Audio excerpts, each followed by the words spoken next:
بسم اللہ الرحمن الرحیم۔ محصولات کی جاری جنگ میں چین کی جانب سے جوابی حملے میں امریکی مصنوعات پر 34% اضافی درآمدی ڈیوٹی کے نفاذ کے بعد امریکی صدر ڈونلڈ ٹرمپ نے چین پر ایک اور بڑا حملہ کرتے ہوئے منگل کی شب بعد چینی مصنوعات کی امریکہ درآمد پر 104% ڈیوٹی عائد کر دی ہے، جو رات 12 بجے کے فوراً بعد نافذ ہو گئی ہے، جبکہ صدر ڈونلڈ ٹرمپ کی انتظامیہ دوسرے تجارتی شراکت داروں کے ساتھ تیزی سے بات چیت شروع کرنے کے لیے آگے بڑھی ہے، جن کا ہدف ٹیرف میں اضافہ ہے اور ان ملکوں میں پاکستان بھی شامل ہے۔ سرکاری رپورٹ کے مطابق پاکستان منرل انویسٹمنٹ فورم 2025 میں شرکت کے لیے آنے والے اعلیٰ سطحی امریکی وفد سے ملاقات میں اضافی امریکی ٹیرف پر بھی بات چیت ہوئی۔ وزیر اعظم شہباز شریف نے اس ضمن میں بنائی گئی اسٹیئرنگ کمیٹی اور ورکنگ گروپ کی رپورٹس میں تجویز کردہ لائحہ عمل پر مشاورت کے بعد امریکہ سے مذاکرات کے لیے ایک اعلیٰ سطحی وفد امریکہ بھیجنے کا فیصلہ کیا ہے۔ امریکی انتظامیہ نے اپنے 2 قریبی اتحادیوں اور بڑے تجارتی شراکت داروں جنوبی کوریا اور جاپان کے ساتھ بات چیت کا شیڈول بنایا ہے، جبکہ اطالوی وزیر اعظم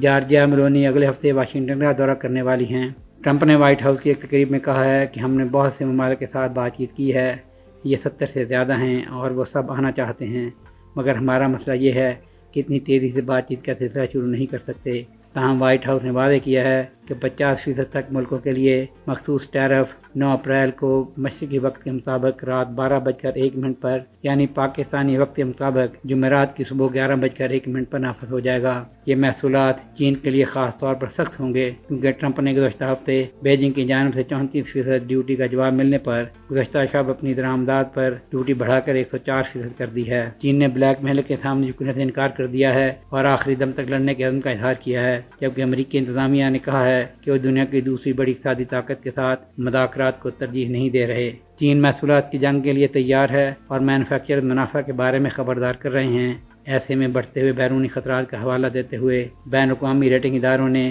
اپنی 2025 میں چین کی جی ڈی پی کی شرح نمو 4.7% سے کم کر کے 4.2% کر دی ہے، مگر چین نے واضح کر دیا ہے کہ محصولات کی اس جنگ میں وہ امریکی دباؤ کا مقابلہ کرتے ہوئے آخری حد تک جائے گا۔ دنیا کی 2 سب سے بڑی معیشتوں امریکہ اور چین کے درمیان محصولات کی پھیلتی ہوئی جنگ میں پچھلے 4 دنوں کے دوران دنیا بھر کی اسٹاک مارکیٹوں میں تاریخی مندی کے بعد اب سپلائی اور ڈیمانڈ کے بڑھتے ہوئے خدشات پر بدھ کو تیل کی قیمتیں فروری 2021 کے بعد سب سے کم سطح پر آ گئی ہیں۔ سہیل شہریار، آئی پاک ٹی وی۔